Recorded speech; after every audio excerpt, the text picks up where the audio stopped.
Hi, Amber, Blooms on the Hill, and I am just taking stock of my seeds that I've got for spring next year. So I wasn't really going to plant any seeds, or not that many for spring for next season, because I don't really enjoy spring flowers. I'll admit it. I'm actually not going to do any tulips or ranunculus. If any come up from this season from columns left in, then that's fine, but I'm not going to go out of my way to plant any. I wasn't going to do spring flowers because I find them a little bit disappointing, and compared to the dahlias, I just don't love them. I do like sweet peas. I'm going to do sweet peas, I think, every year because I like those, and I've discovered I really like scabiosas, so something else I think I'll do, and probably just more for myself. But roses, definitely I'm going to go more into roses, and anyway, hydrangea I think as well. I digress. So all these seeds, I've got lots and lots of seeds in here, and they're all put together in one little baggie. And what I've done, I'm planning for a wedding for November next year. So I've mentioned this before, I've got a wedding, I think it's the 2nd of November. Very difficult time because early spring stuff is finished and we've got that late spring heading into summer hungry gap thing. Panic, panic, panic. So I need to have quite a lot of flowers for bride's bouquet. I think it's 3 bridesmaids, buttonhole, arbor, 33 jam jar posies, 33 bud vases. It's a lot of stuff, and so hence I'm turning over my entire flower patch to this wedding. So I'm growing specifically for this wedding. So to be organised, I have my little notebook and I've written down all the varieties of seeds that I've bought, and I've bought only in the colours that this bride wants. So we're looking at pink, but the peachy pink variety, that apricot-y sort of colour. She's now having a bridesmaid's dress, she's having bridesmaid's dresses that are 3 different colours. I'm pretty sure it's 3 different colours. I'll have to check the photos, but sort of lemon, that soft lemon, and pale blue, and that apricot. Yeah, so not the blue pink. If you have a look at pinks, you get the peachy one and then the blue pink, not the blue pink. But yeah, so I'm bought seeds that are specifically in those colour schemes, so white and cream is okay as well. So the things that I've got include phlox, if I can get it to germinate. Never had any success, but we'll try. Stock, scabiosa, snapdragons. I don't know why all spring flowers seem to start with S. Poppies, so California poppies, if I can get them to go. And I don't think I bought Icelandic poppies, but there was some other kind. But I've never had luck with poppies either, so we'll see how we go there. Chocolate lace, Godisha, and the Godisha I've got this year, which is a very blue-pink variety and several different shades. I've just bought one that is a salmon colour, Azalea Orange Glory it's called, so just got that one. Strawflower, just doing salmon rose. Asters, so there's some white ones in there, and some apricot. Sweet peas, so once again salmon flavours. One called Elegance Ice Cream. Status, so there's an apricot one and a white, it's called Seeker White. And then Honeywort, which is a mauve. Now the one thing I've been doing to try and get these things to bloom on time is write down each of the flowers in my little book. I've got a page for each, and I'm going to write down notes about starting these seeds and whether they need a bit of cold stratification or whatever.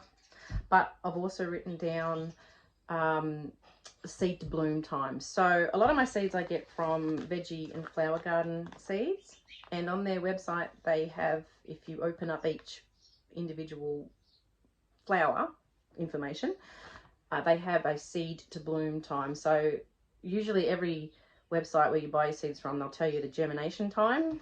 This one has got a really handy section that just says seed to bloom. So from that I can look at, for example, that status is 150 days. So this wedding is the 2nd November. So then I've gone and got my diary and looked up the big calendar section and then counted back from the 2nd of November 150 days. So what I'm going to do is then sow some status on the 5th of June, but to try and hedge my bets, I'm going to sow a week before the 5th of June and a week after the 5th of June. So hopefully I will get some flowers, because who knows? This is all dependent on the weather. I don't know what next spring is going to do. If it's based on this spring, it was warm, actually quite warm very early, hence the fact my ranunculus didn't last very long. And then now it's cooled off again, so we've had sort of low to mid 20s, and I know it's summer now, it's the first month of summer, but it doesn't really get warm until sort of February really here. Anyway, so we're going on that. That's all I can do. So I've also got backup planned with another flower farmer who hopefully can supply me with a lot of roses, and there is another one I used spring this year that I've still got to get in contact with, but hopefully if I need extra flowers, I can book her up, so to say, go and buy some flowers off her. So hopefully I'm able to do that too, but I have been collecting all these flowers in the right shades and getting myself organized. So that is really the only thing you can do. If you've got an event coming up, you're at the mercy of the weather, of course. And I mean, I could have beautiful flowers the week of the wedding and then we could have a huge hailstorm and everything's destroyed. Please don't do that to me, but it can happen. So you can't control the weather unless you're growing in a heated greenhouse or in a hoop house or whatever you're growing in.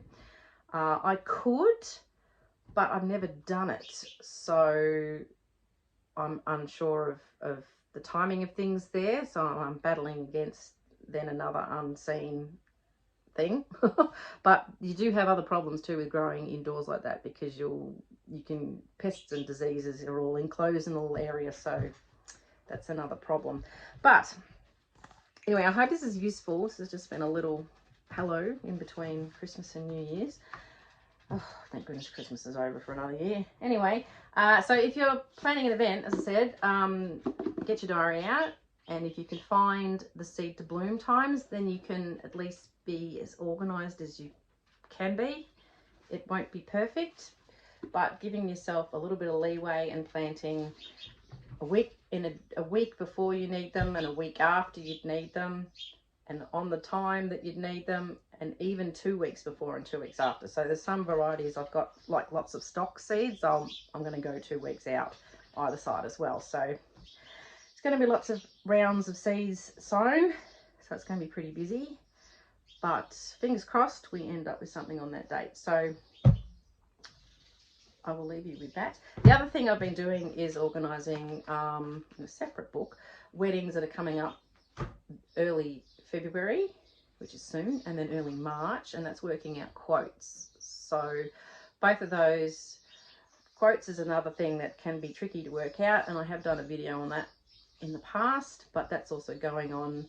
I've got rates for how much my bride's bouquets are, how much the bridesmaids' bouquets are, and so on and so forth. And then a lot of people tend to want DIY buckets off me. So for that, I've been doing working out how many stems they're going to need, and each variety of flower costs a certain amount. So my dahlias are a certain amount.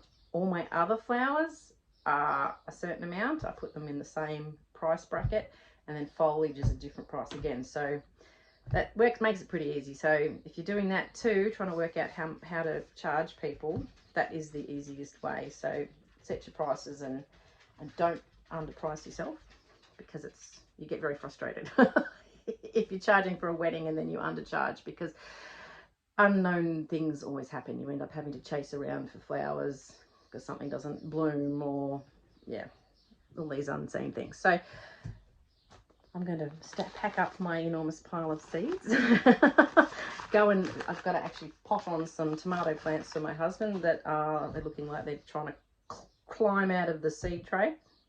You have a happy new year. Got my glasses falling off my head. Hope your Christmas was good. Mine, I ate too much as usual. And let's hope that 2024 is a good one, filled with lots of dahlias, hopefully. Still waiting for mine to bloom. Oh no, I had some dahlias bloom the other day. Ones I just randomly left in the paddock, so that's nice. It's always nice to see the first days. Have a good one. I'll catch you soon. Bye.